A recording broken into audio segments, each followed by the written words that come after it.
ಮಗ ಫೇಲ್ ಆಗಿದ್ಕೆ ಮಾಡಿದೆ. ಅದನ್ನ ಮಾಡಕ್ಕಿಂತ ಮುಂಚೆ ನಿಜವಾಗ್ಲೂ ಮಾಡ್ತೀರಾ ಅಂತಿದ್ರೆ ಈಗ ಫೇಲ್ ಪಾರ್ಟಿ ಅಂತ ಮಾಡಿ ಅಷ್ಟು ಸಕ್ಸಸ್ ಆಯ್ತು. ಈಗ ಬದುಕಿದಂಗೆ ಅಲ್ಲ, ಸಾರಿ ದೆವ್ವ ಆಗ್ಬಿಟ್ಟು ಇವಾಗ ನಾನು ಸತ್ತೋಗಿದ್ದೀನಿ. ಈಗ ದೆವ್ವ ಆಗಿ ನಾನು 11 ದಿವಸದ ತಿಥಿ ಊಟಕ್ಕೆ ಕರೀತಾ ಇದ್ದೀನಿ. ದಯವಿಟ್ಟು ಎಲ್ಲ ಎದುರ್ಕೊಂಡೆ ಎಲ್ಲರೂ ಊಟಕ್ಕೆ ಬರಬೇಕು ಅಂತ ಕೇಳ್ಕೊಳ್ತೀನಿ. ಸರ್ ಯಾಕೆ ಅಂತ ನಿಮಗೆ ವಾರಂಟಿ ಹಾಕಿದ್ರು?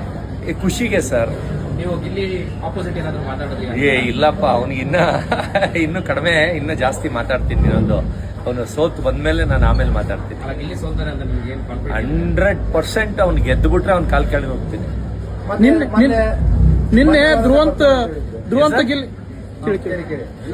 ಧ್ರುವಂತ ಗಿಲ್ಲಿ ಆಟದಲ್ಲಿ ಗಿಲ್ಲಿ ಸೋತ್ ಬಿಟ್ರು, ಧ್ರುವಂತ ಗೆದ್ದು ಬಿಟ್ರು. ಸರ್ ಆಟದ್ದು ಲೆಕ್ಕನೇ ಇಲ್ಲ ಸರ್. ಅದು ಅಲ್ಲಿ ಗೆಲ್ಲೋದು ಸೋಲೋದು ಲೆಕ್ಕನೇ ಇಲ್ಲ. ಟೋಟಲ್ ಆಗಿ ಅದು ಬೇರೆ ಲೆಕ್ಕ, ಬಿಗ್ ಬಾಸ್ ಬೇರೆ ಲೆಕ್ಕ ಇರುತ್ತೆ. ಅದೆಲ್ಲ ಫ್ಯಾನ್ಸ್ ಇದ್ಬಿಟ್ರೆ ಮಾತ್ರ ಗೆಲ್ಲಲ್ಲ.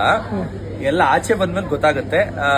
ಗಿಲ್ಲಿ ಸೆಕೆಂಡ್ ಬರಬೇಕು ಅಂತ ನನ್ಗಷ್ಟೇ, ಅಂದ್ರೆ ಫಸ್ಟ್ ಬರಬಾರ್ದು ಅಂತ.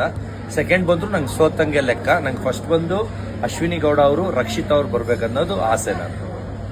ಮತ್ತೆ ನಿಮ್ ಶರ್ಟ್ ಬಗ್ಗೆ, ನಿಮ್ ಡ್ರೆಸ್ ಬಗ್ಗೆ ತುಂಬಾ ಟ್ರೋಲ್ಸ್ ಓಡ್ತಾ ಇದೆ, ಟ್ರೆಂಡಿಂಗ್ ಅಲ್ಲಿ ಇದಾವೆ. ಹೌದು. ಸೊ ಅದ್ರ ಬಗ್ಗೆ ಏನ್ ಹೇಳ್ತೀರಾ? ಏನ್ ಸರ್, ಇವತ್ತು ನೋಡಿ ಸರ್, ಇವತ್ತು ಹಾಕೋ ಬಂದೀನಿ. ಯಾರು ರೇಟ್ ಕೇಳಲಿಲ್ಲ, ಬೇಕು ಅಂದ್ರೆ ತೋರಿಸ್ಬಿಟ್ಟು ರೇಟ್ ಕೇಳ್ತೇನೆ ಅಂದ್ರೆ ಅದನ್ನು ಹೇಳ್ಬಿಡ್ತೀನಿ.